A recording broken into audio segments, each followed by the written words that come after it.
रुग्ण ॲडमिट नसतानाही त्याच्यावर शस्त्रक्रिया उपचार केल्याची बनावट कागदपत्रे तयार करून मुख्यमंत्री सहाय्यता निधीतून सुमारे 5 लाखाचा निधी उकळणाऱ्या आंबिवली येथील खासगी रुग्णालयाच्या विरोधात खडकपाडा पोलीस ठाण्यात गुन्हा दाखल करून पोलिसांनी मुख्यमंत्री सहाय्यता निधी लुटणारे रॅकेट उघडकीस आणले आहे।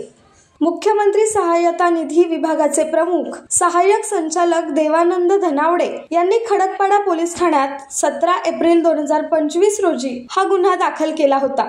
मुख्यमंत्री सहाय्यता निधीचा गैरवापर होत असल्याची तक्रार करण्यात आली होती। त्या तक्रारीची दखल घेऊन आर्थिक गुन्हे शाखेने तपास करून खडकपाडा पोलीस ठाण्यात हा गुन्हा दाखल करण्यात आला आहे।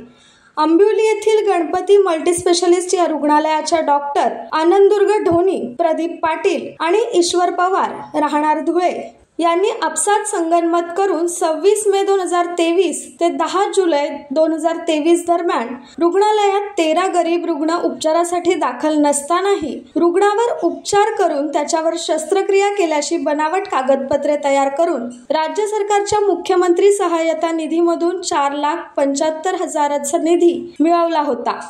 त्याबाबतची तक्रार मुख्यमंत्री सहाय्यता निधीकडे करण्यात आली होती। त्याची चौकशी ठाण्याच्या आर्थिक गुन्हे शाखेच्या पोलिसांनी केली होती। त्याचा अहवाल तयार करून या रुग्णांच्या डॉक्टर आणि इतर 2 जणांच्या विरोधात खडकपाडा पोलीस ठाण्यात गुन्हा दाखल करण्यात आला असून पुढील तपास आर्थिक गुन्हे शाखेचे पोलीस उपनिरीक्षक सुरेश घुगे हे करत आहेत।